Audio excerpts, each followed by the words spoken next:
Most strains of E. coli are from the MG1655 lineage and can be thought of as minor mutants of that ancestral strain.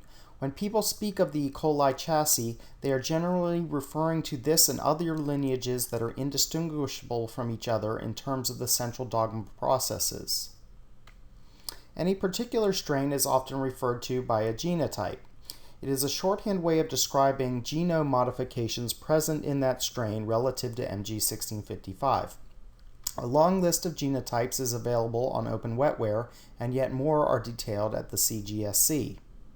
If you want some detail, I recommend visiting the CGSC site, where they will describe all these catalog mutations in great detail. You go to Mutation Query, type in the gene, and it takes you to a page describing the various mutations that have been seen for that gene in some strain of E. coli.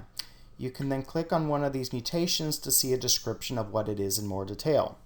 For example, the GALK16 genotype term refers to the presence of an insertion element at a specific location of the GALK gene. An insertion element is a mobile genetic sequence much like a transposon. Many other mutations are point mutations, large deletions, or insertions of phages and other mobile elements. There are certain mutations you'll see in most popular strains. For example, there is a set of genes that make MG1655 more amenable to efficient DNA uptake. These include the endonuclease End-A, the recombination gene Rec-A, and the MCR, MRR, and HSD genes involved in methylation and restriction. Others refer to mutations causing a metabolic defect. Usually the name is descriptive of the phenotype that results. For example, GAL-E15 and GALK16 refer to mutations in GAL-E and GALK genes which make E. coli unable to use galactose as a carbon source.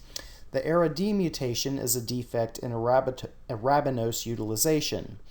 A common marker is the delta ARA-LU mutation, which is a large deletion that takes out the region of the MG1655 genome starting in a cluster of arabinose catabolic genes and extending many kb to the leucine biosynthesis genes.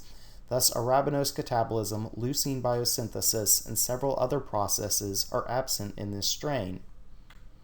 E. coli genotypes represent the best-known composition of a strain as inferred from the manipulations used to generate them and the resulting phenotypes relative to the original MG1655 isolate.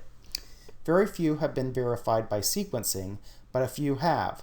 For example, DH10B's lineage is shown, and also its genome is available.